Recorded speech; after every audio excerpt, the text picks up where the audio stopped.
गरीब की मकर संक्रांति। शीला का इस दुनिया में अपने बेटे सोनू के सिवाय कोई नहीं था। उसके पति सूरज की कई साल पहले मौत हो गई थी। तब से ही शीला अकेली अपना और सोनू का पेट पाल रही थी। लोगों के घरों में बर्तन धोने का काम करके वो किसी तरह गुजारा चला रही थी। लेकिन जब भी कोई त्योहार आता तो शीला बहुत उदास हो जाती थी, क्योंकि उसके पास इतने पैसे नहीं होते थे कि वो उस त्योहार को अच्छे से मना सके और अपने सोनू की सारी इच्छाएं पूरी कर सके। माँ क्या बना रही हो? खिचड़ी बना रही हूँ बेटा, बस बनने ही वाली है। तू हाथ मुंह धोकर आजा तब तक। क्या खिचड़ी?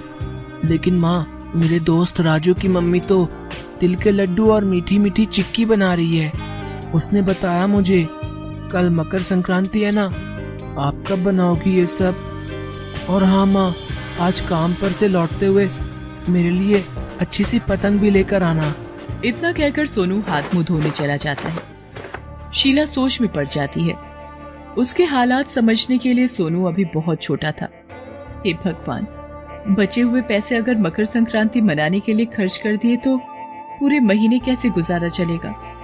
लेकिन मेरे सोनू की भी क्या गलती है, बच्चा है वो, उसका भी मन करता होगा सबकी तरह त्योहार मनाने का। नहीं, मुझे कुछ तो करना ही होगा। मालकिन से बात करके देखती हूँ, हो सकता है वो कुछ मदद कर दे। शीला घर के काम निपटाकर बर्तन धोने के काम पर जाती है। बर्तन धोने के बाद शीला घर की मालकिन कामनी से, मैडम जी, वो आपसे कुछ बात करनी थी। जल्दी बोलो, मुझे बाजार जाने के लिए देर हो रही है। मैडम जी, कल मकर संक्रांति है, अगर कुछ पैसे मिल जाते तो बड़ी मदद हो जाती। वो मेरा बेटा है ना सोनू, उसका बड़ा मन है त्योहार मनाने का। अरे दिवाली होली कम पड़ते हैं क्या, जो अब हर त्योहार पर तुम्हें कुछ ना कुछ चाहिए। देखो, ये सब मेरे साथ नहीं चलेगा। तुम जो काम करती हो उसके तुम्हें पैसे मिलते हैं ना, तो फिर बार बार यूं हाथ फैलाना अच्छा लगता है क्या तुम्हें? कामिनी की बात सुनकर शीला की आंखों में आंसू आ जाते हैं। वो आगे कुछ नहीं कह पाती और सिर झुकाकर वहीं खड़ी रहती है। कामिनी एक अमीर लेकिन घमंडी महिला थी। वो अपनी शानो शौकत पर तो खूब खर्च कर सकती थी, लेकिन किसी की मदद करना उसे पैसों की बर्बादी लगता था। वो अपने पति रोहन के साथ शॉपिंग पर निकल जाती है। तभी रास्ते में, हाँ तो कामिनी, पहले कहाँ चलना है?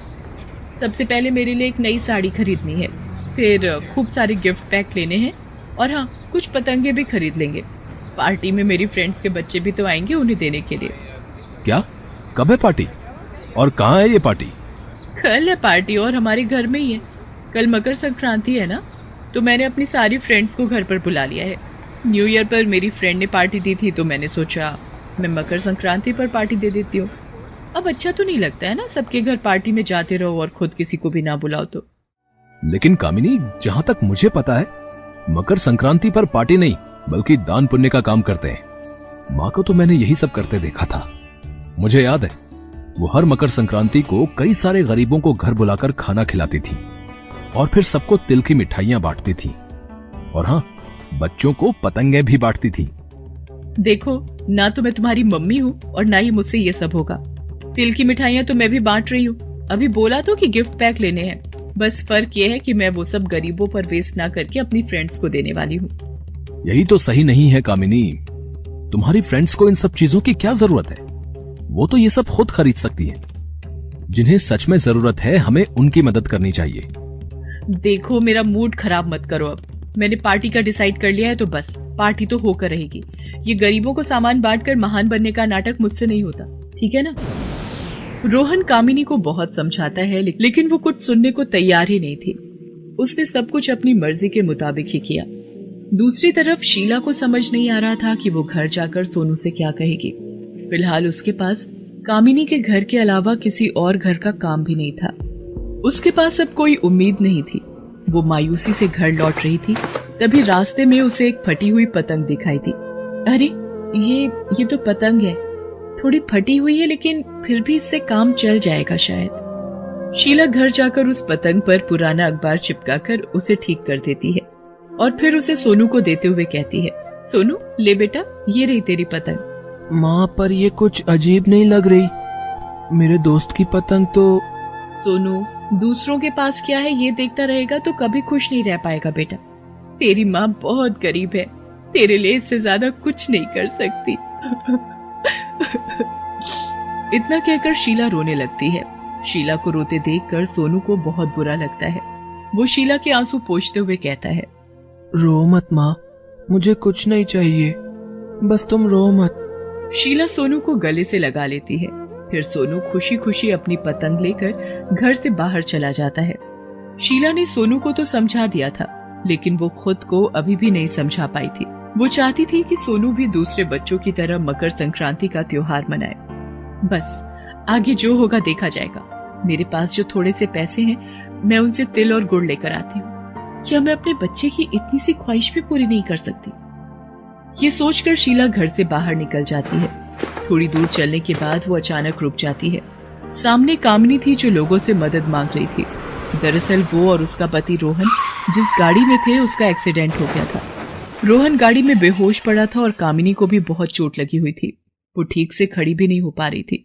शीला ने जैसे ही कामिनी को ऐसी हालत में देखा, वो तुरंत कामिनी के पास गई और बोली, मैडम जी, ये सब क्या हो गया? आपको तो बहुत चोट लगी है। और साहब, वो ठीक तो है ना? पता नहीं शीला, वो काफी देर से बेहोश है। मेरा फोन भी टूट गया। मदद। कामिनी अपनी बात पूरी करने से पहले ही बेहोश हो गई और जमीन पर गिर पड़ी। शीला को ये तय करने में जरा भी देर नहीं लगी कि उसे क्या करना है। उसके पास जो भी पैसे थे, उसने उन पैसों से एक ऑटो किया और तुरंत कामिनी और रोहन को अस्पताल लेकर गई। कामिनी और रोहन को सही वक्त पर इलाज मिलने से दोनों की जान बच गई। फिर होश में आने के बाद कामिनी अस्पताल के डॉक्टर से, थैंक यू डॉक्टर साहब, आप हमारी मदद नहीं करते तो पता नहीं क्या होता। नहीं, ये तो मेरा काम है। शुक्रिया तो आपको शीला जी का करना चाहिए, जो आपको सही वक्त पर यहां लेकर आई। आप दोनों का काफी खून बह चुका था। अगर थोड़ी सी भी देर हो जाती तो हम भी कुछ नहीं कर सकते थे। क्या? शीला कहाँ है वो? वो तो चली गई। कह रही थी कि हॉस्पिटल की फीस भरने के लिए पैसों का इंतजाम करने जा रही हैं। डॉक्टर की बात सुनकर कामिनी को खुद पर बहुत शर्मिंदगी हुई। वो रोने लगी। ये देखकर रोहन ने उससे पूछा, कामिनी, क्या हुआ? तुम रो क्यों रही हो? मुझे माफ कर दीजिए, मैं गलत थी। मैंने शीला को मामूली सी मदद करने से भी मना कर दिया और उसने हमारे लिए कितना कुछ किया। सही कहा था आपने, मुझे जो करना चाहिए था मैं वो नहीं बल्कि कुछ और ही कर रही थी। कुछ देर बाद शीला अस्पताल वापस आ गई। सोनू भी उसके साथ था। शीला ने डॉक्टर से पूछा, डॉक्टर साहब, वो मैडम जी और साहब वो कैसे हैं अब? घबराने की जरूरत नहीं है, दोनों बिल्कुल ठीक हैं। उन्हें होश आ गया है। जाइए, जाकर मिल लीजिए। शीला कामिनी और रोहन से मिलने के लिए अंदर जाती है तो कमरे का नजारा देखकर चौंक जाती है। कामिनी और रोहन बिस्तर पर लेटे हुए थे और उनके पास कई सारी पतंगे और तिल की मिठाइयों से भरे डिब्बे भी रखे हुए थे। शीला को देखते ही कामिनी ने उससे कहा, शीला, तुम आ गई। मैडम जी, आप दोनों ठीक तो है ना? हाँ शीला, हम दोनों बिल्कुल ठीक हैं, वो भी सिर्फ तुम्हारी वजह से। मैं तुम्हारा शुक्रिया कैसे अदा करूं? मुझे समझ नहीं आ रहा। मैंने तुम्हारे साथ जो बर्ताव किया, उसके बावजूद तुमने हमारी इतनी मदद की। मुझे माफ कर दो शीला। अरे नहीं मैडम जी, आप ये सब मत सोचिए। आप बस आराम कीजिए, बाकी सब ठीक है। हाँ, अब सब ठीक है। ये सोनू है ना? बेटा यहाँ आओ मेरे पास। सोनू कामिनी के पास जाता है।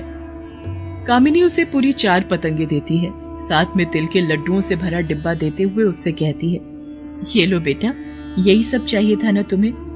मैडम जी, आप इस सब की जरूरत नहीं है मैडम जी। नहीं शीला, ये मुझे पहले ही करना चाहिए था। आखिर मकर संक्रांति को मनाने का सही तरीका यही तो है। तुमने मेरी इतनी मदद की है, थोड़ी और कर दो। ये सारा सामान वैसे तो मैंने अपनी पार्टी के लिए खरीदा था, लेकिन अब तुम इसे उन लोगों तक पहुंचा दो जिन्हें इन सब की सच में जरूरत है। शीला कामिनी की बात समझ गई थी। वो सिर हिलाकर कामिनी को हाँ कहती है। कामिनी और शीला दोनों के चेहरों पर मुस्कान थी। शीला सोनू को खुश देखकर खुश थी और कामिनी को भी वो खुशी महसूस हो रही थी जो उसकी पार्टीज में उसे कभी नहीं मिली थी।